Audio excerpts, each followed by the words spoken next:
नमस्ते बच्चों, आप सब कैसे हैं? मैं अच्छी हूँ और आशा करती हूँ आप सब भी अच्छे होंगे और सुरक्षित होंगे। बेटा, पिछले वीडियो में हमने हिंदी भाषा का चैप्टर 1 हम पंछी उन्मुक्त गगन की कविता पढ़ी थी। इसके रचयिता शिव मंगल सिंह सुमन है। तो इस कविता के साथ साथ हमने प्रसंग, व्याख्या, कठिन शब्द भी पढ़े थे। तो आज हम इसी कविता के अंतर्गत प्रश्न उत्तर पढ़ेंगे। बेटा, फर्स्ट चैप्टर हम पंछी उन्मुक्त गगन के में ये कविता में के साथ साथ हमने प्रसंग और व्याख्या पढ़ ली थी। आज हम इसी से आगे प्रश्न उत्तर कंटिन्यू करेंगे।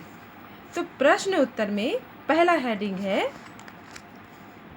हेडिंग से एक है कविता से। कविता में पहला प्रश्न है, हर तरह की सुख सुविधाएं पाकर भी पक्षी पिंजरे में बंद क्यों नहीं रहना चाहते? हर तरह की सुख सुविधाएं पाकर भी पक्षी पिंजरे में बंद क्यों नहीं रहना चाहते? तो इसका उत्तर आपको मैं बताती हूँ।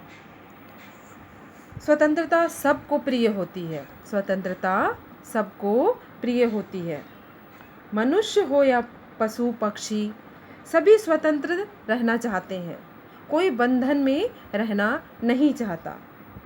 तो यही स्वतंत्रता प्रिय की प्रवृत्ति मतलब नेचर होने के कारण हर तरह की सुख सुविधाएं पाकर भी पक्षी पिंजरे में बंद होना नहीं चाहते। एक बार आंसर फिर से कहती हूँ मैं कि हर तरह की सुख सुविधाएं पाकर भी पक्षी पिंजरे में बंद रहना क्यों नहीं चाहते? तो पक्षी, पशु पक्षी, चाहे वो मनुष्य ही क्यों ना हो, सबको क्या है, स्वतंत्रता प्रिय होती है। कोई भी बंधन में बनना नहीं चाहते। तो यही स्वतंत्रता प्रिय की प्रवृत्ति मतलब होता है नेचर होने के कारण हर तरह की सुख सुविधाएं पाकर भी पक्षी पिंजरे में बंद रहना नहीं चाहते। दूसरा प्रश्न है, पक्षी उन्मुक्त रहकर अपनी कौन कौन सी इच्छाएं पूरी करना चाहते हैं? प्रश्न है, पक्षी उन्मुक्त मतलब आज़ाद रहकर अपनी कौन कौन सी इच्छाएं पूरी करना चाहते हैं? तो इसका उत्तर है, पक्षी उन्मुक्त रहकर अपनी निम्नलिखित इच्छाएं पूरी करना। आज़ाद रहकर क्या क्या इच्छाएं पूरी करेंगे? पहला, पक्षी उड़ते हुए आकाश की सीमा को जानना चाहते हैं कि आकाश कहाँ तक समाप्त होती है। पक्षी तारे रूपी अनार के दाने को चुगना चाहते हैं। हमने कविता में पढ़ी थी, है ना, कि पक्षी तारे रूपी अनार के दाने को चुगना चाहते हैं। फिर तीसरा है, पक्षी सीमाहीन क्षितिज मतलब धरती और आकाश के मिलने का काल्पनिक स्थान जो होता है उसको कहते हैं क्षितिज। तो पक्षी सीमाहीन क्षितिज से प्रतियोगिता मुकाबला करना चाहते हैं। आपको दूसरे का आंसर फिर से एक बार बताती हूँ कि पक्षी उन्मुक्त रहकर अपनी निम्न इच्छाएं पूरी करना चाहते हैं। पहला, पक्षी उड़ते हुए आकाश की सीमा को जानना चाहते हैं। पक्षी तारे रूपी अनार के दाने को चुगना चाहते हैं।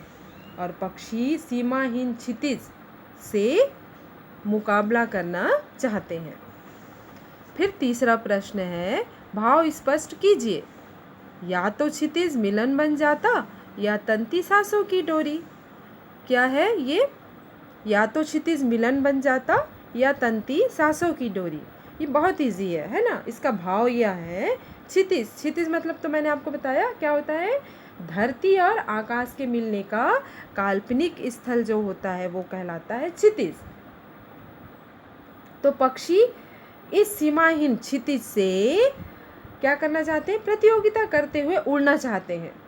ऐसा करते हुए या तो क्षितिज काल्पनिक ना होकर वास्तविक हो जाता, मतलब वो एक्चुअल स्थान बन जाता, या फिर उड़ते उड़ते उसकी सांसों की डोरी थम जाती, मतलब उनकी मृत्यु हो जाती। आगे हेडिंग है कविता से आगे। कविता से आगे का ये प्रश्न है कि बहुत से लोग पक्षी पालते हैं, है ना, सब पालते हैं पक्षी, जैसे तोता ही पाल लेते हैं ना। तो पक्षियों को पालना उचित है अथवा नहीं, अपने विचार लिखिए। तो बेटा पक्षियों को पालना उचित है क्या, है कि नहीं, मैं आपको बताती हूँ, है ना। लोग भले ही पक्षियों को अपने मनोरंजन के लिए पालते हैं, पर मेरे विचार से पक्षियों को पालना उचित नहीं है। हमारी तरह ही ये जो पक्षी होते हैं वो भी स्वतंत्र रहना चाहते हैं। जब हम बंधन में नहीं रहना चाहते, हमको भी बंधन में नहीं रहना है, हमको आज़ादी प्रिय है, हमको भी चलो 10 दिन बंद करके रख दो तो फिर हम क्या रह पाएंगे, नहीं रह पाएंगे। लेकिन कुछ कठिन परिस्थिति होती है जिसके कारण, जैसे अभी क्या है, कोरोना चल रही है ना, तो इसके कारण हमको ये क्या है, विकट परिस्थिति है, तो इसके कारण हमको अपने घर में ही सेफ रहना है, सुरक्षित रहना है।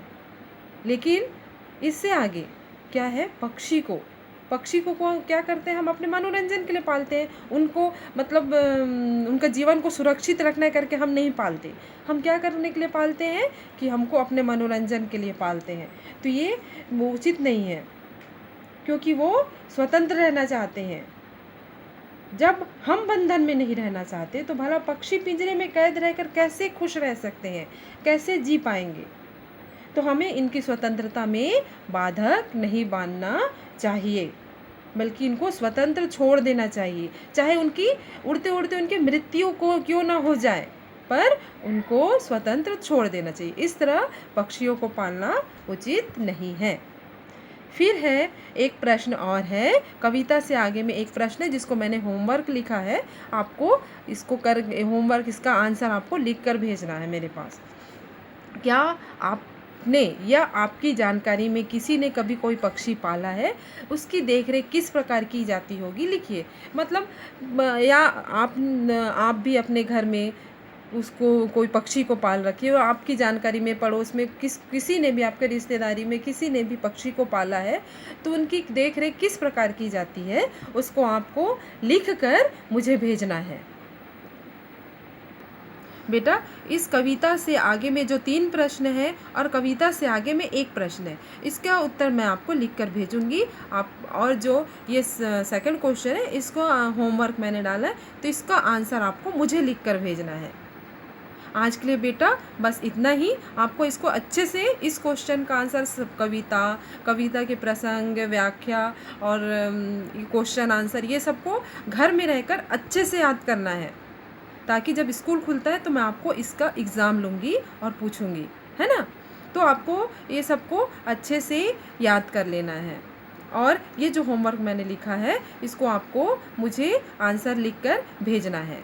आज के लिए बस इतना ही बेटा। आगे की वीडियो में हम फिर मिलेंगे, तब तक के लिए बाय बाय बेटा।